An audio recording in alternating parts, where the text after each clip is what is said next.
earth, come 2030, are the vast majority of us supposed to be driving around in electric vehicles, Alan, when, as far as I can tell, you can barely charge them anywhere?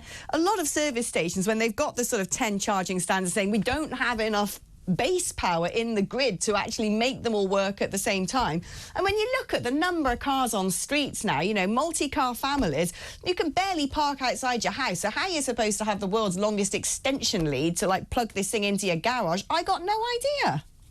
Well, a lot of really important points there, Alex. Firstly, you know, technological development is really important and it should be encouraged and welcomed, and that can be really useful. But then you have to think about what's realistic and practical and not imposing mandates and measures on people, also spinning misinformation about it.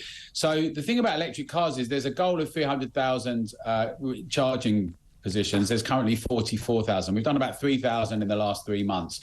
That's very sluggish. People recognise that. It's also the case they're much heavier. That has implications for our roads and our car parks. They're much more expensive. That has implications for our costs and in the cost of living crisis.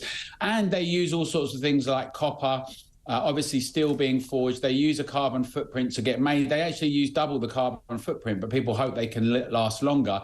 But there's a question about their batteries. Now, coming back to the point about British jobs, as it happens, lots of jobs are going to be lost in the transition to electric from coal-fired in some ways, if that is the journey that's gone on. But Rishi Sunak is not going to be around. He'll have to eat his words. It's not going to happen, Alex, right? What's going to happen is, now that people are waking up to realise that what the consequences of just making this platitude net zero really are, the consequences for jobs, for productivity, for in a cost of living crisis, for what it means in terms of power cuts, and not investment in core things that can deliver.